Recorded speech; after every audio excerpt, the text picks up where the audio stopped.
Hello everyone, कैसे हैं आप सब। Welcome back to my channel. I hope आप सब अच्छे होंगे और अपने एग्ज़ाम्स की तैयारी अच्छे से कर रहे होंगे। यहाँ पर आज का हमारा टॉपिक रहने वाला है हरित क्रांति। ये लिया है मैंने भारतीय अर्थव्यवस्था से। भारतीय अर्थव्यवस्था से हर एग्ज़ाम में क्वेश्चन बनते हैं। अगर आप किसी एग्ज़ाम की तैयारी कर रहे हैं या UP triple S C PET exam आप देने वाले हैं तो उसमें इस टॉपिक से बहुत सारे क्वेश्चन बन जाएंगे। तो चलिए आ जाते हैं आज के टॉपिक पर, हरित क्रांति। देख लेते हैं क्वेश्चन नंबर 1 में क्या दिया है। यहाँ पर दिया है हरित सोना क्रांति का संबंध किससे है। हरित सोना क्रांति किससे संबंध रखती है। ऑप्शन नंबर ए में दिया है कपास के उत्पादन से, बी में दिया है स्वर्ण के उत्पादन से, ऑप्शन नंबर सी में दिया है नारियल के उत्पादन से और डी में यहाँ पर दिया है बांस के उत्पादन से। यहाँ पर जो राइट आंसर है वो क्या हो जाएगा। ऑप्शन नंबर जो डी है ये करेक्ट हो जाएगा, बांस के उत्पादन से। हरित सोना क्रांति जो है बांस के उत्पादन से संबंध रखती है। ऑप्शन नंबर जो डी है ये करेक्ट है। देख लेते हैं क्वेश्चन नंबर 2। क्वेश्चन नंबर 2 में यहाँ पर दिया है रजत क्रांति किससे संबंधित है। रजत क्रांति किससे संबंधित है। ऑप्शन नंबर ए में दिया है दूध उत्पादन से, बी में दिया है अंडा उत्पादन से, सी में दिया है मत्स्य उत्पादन से और डी में यहाँ पर दिया है तिलहन उत्पादन से। तो रजत क्रांति की बात हो रही है तो यहाँ पर राइट आंसर क्या हो जाएगा। ऑप्शन नंबर जो बी है ये करेक्ट हो जाएगा। रजत क्रांति जो है अंडा उत्पादन से संबंधित है। ऑप्शन नंबर जो बी है ये करेक्ट है।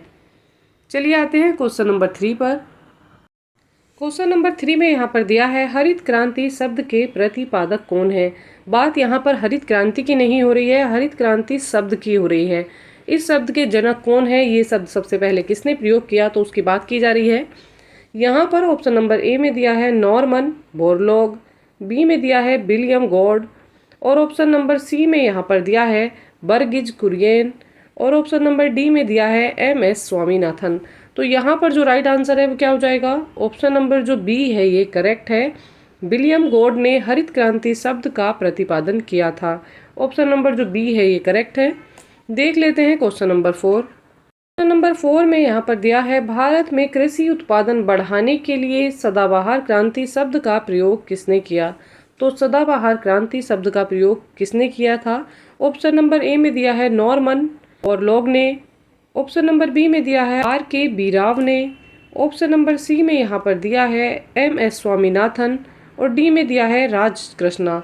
यहाँ पर जो राइट आंसर है ऑप्शन नंबर सी हो जाएगा, M.S. स्वामीनाथन। भारत में कृषि उत्पादन बढ़ाने के लिए सदाबहार क्रांति शब्द का प्रयोग M.S. स्वामीनाथन ने किया था। ऑप्शन नंबर जो सी है ये करेक्ट है। देख लेते हैं क्वेश्चन नंबर 5। क्वेश्चन नंबर 5 में यहाँ पर दिया है कृष्ण क्रांति किससे संबंधित है, ये किससे संबंध रखती है। ऑप्शन नंबर ए में दिया है तिलहन उत्पादन, बी में दिया है बायोडीजल उत्पादन, सी में यहाँ पर दिया है टमाटर उत्पादन और डी में दिया है उर्वरक उत्पादन। यहाँ पर राइट आंसर हो जाएगा बायोडीजल उत्पादन। ऑप्शन नंबर जो बी है ये करेक्ट है। कृष्ण क्रांति बायोडीजल उत्पादन से संबंध रखती है और बायोडीजल जो है ये जैट्रोफा के पौधे से प्राप्त होता है। ऑप्शन नंबर जो बी है ये करेक्ट हो जाएगा। चलिए आ जाते हैं क्वेश्चन नंबर 6 पर। क्वेश्चन नंबर 6 में यहाँ पर दिया है 20वीं शताब्दी में नई कृषि रणनीति को अपनाने के लिए भारत में हरित क्रांति की शुरुआत कौन से दशक में की गई। तो भारत में हरित क्रांति की शुरुआत किस दशक में हुई। चलिए ऑप्शंस यहाँ पर देख लेते हैं।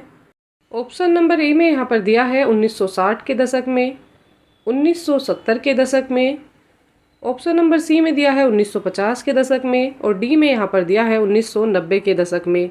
यहाँ पर राइट आंसर हो जाएगा ऑप्शन नंबर बी, 1970 के दशक में। भारत में कृषि में नई रणनीति अपनाने के लिए हरित क्रांति की शुरुआत 1970 के दशक में की गई। यहाँ पर राइट आंसर हो जाएगा option number B. Option number जो बी है ये करेक्ट है। चलिए आ जाते हैं नेक्स्ट क्वेश्चन पर। क्वेश्चन नंबर 7 में यहाँ पर दिया है गहन कृषि जिला कार्यक्रम IADP कब प्रारंभ किया गया। ये कब प्रारंभ किया गया था इसका सन हमें यहाँ पर बताना है। 1960 से 61 ईस्वी में, 1964 से 65 ईस्वी में, 1966 से 67 ईस्वी में या 1970 से 71 ईस्वी में। यहाँ पर राइट आंसर हो जाएगा ऑप्शन नंबर ए, 1960 से 1961 ईस्वी में गहन कृषि जिला कार्यक्रम IADP का प्रारंभ किया गया। ऑप्शन नंबर जो ए है ये करेक्ट है। आ जाते हैं क्वेश्चन नंबर 8 पर। चलिए देख लेते हैं क्वेश्चन नंबर 8। क्वेश्चन नंबर 8 में यहाँ पर दिया है पीली क्रांति किससे संबंधित है। पीली क्रांति किससे संबंध रखती है ये बताना है। ऑप्शन नंबर ए में दिया है तिलहन उत्पादन से, मत्स्य उत्पादन से। नंबर सी में यहाँ पर दिया है फल उत्पादन से और ऑप्शन नंबर डी में दिया है मसाला उत्पादन से। यहाँ जो राइट आंसर है ऑप्शन नंबर ए हो जाएगा तिलहन उत्पादन से। पीली क्रांति जो है तिलहन उत्पादन से संबंध रखती है। ऑप्शन नंबर ए यहाँ पर करेक्ट है। देख लेते हैं क्वेश्चन नंबर 9। क्वेश्चन नंबर 9 में यहाँ पर दिया है हरित क्रांति का प्रभाव भारत में उगाई जाने वाली किस फसल पर सबसे ज़्यादा पड़ता है। हरित क्रांति का प्रभाव भारत में उगाई जाने वाली किस फसल पर सबसे ज़्यादा पड़ता है। ऑप्शन ए में दिया है मक्का, बी में दिया है गेहूँ, सी में दिया है चावल और डी में यहाँ पर दिया है ज्वार। यहाँ पर जो राइट आंसर है ऑप्शन नंबर बी हो जाएगा गेहूँ। हरित क्रांति का प्रभाव भारत में उगाई जाने वाली गेहूं की फसल पर सबसे ज़्यादा पड़ता है। ऑप्शन नंबर जो बी है ये करेक्ट है। आ जाते हैं क्वेश्चन नंबर 10 पर।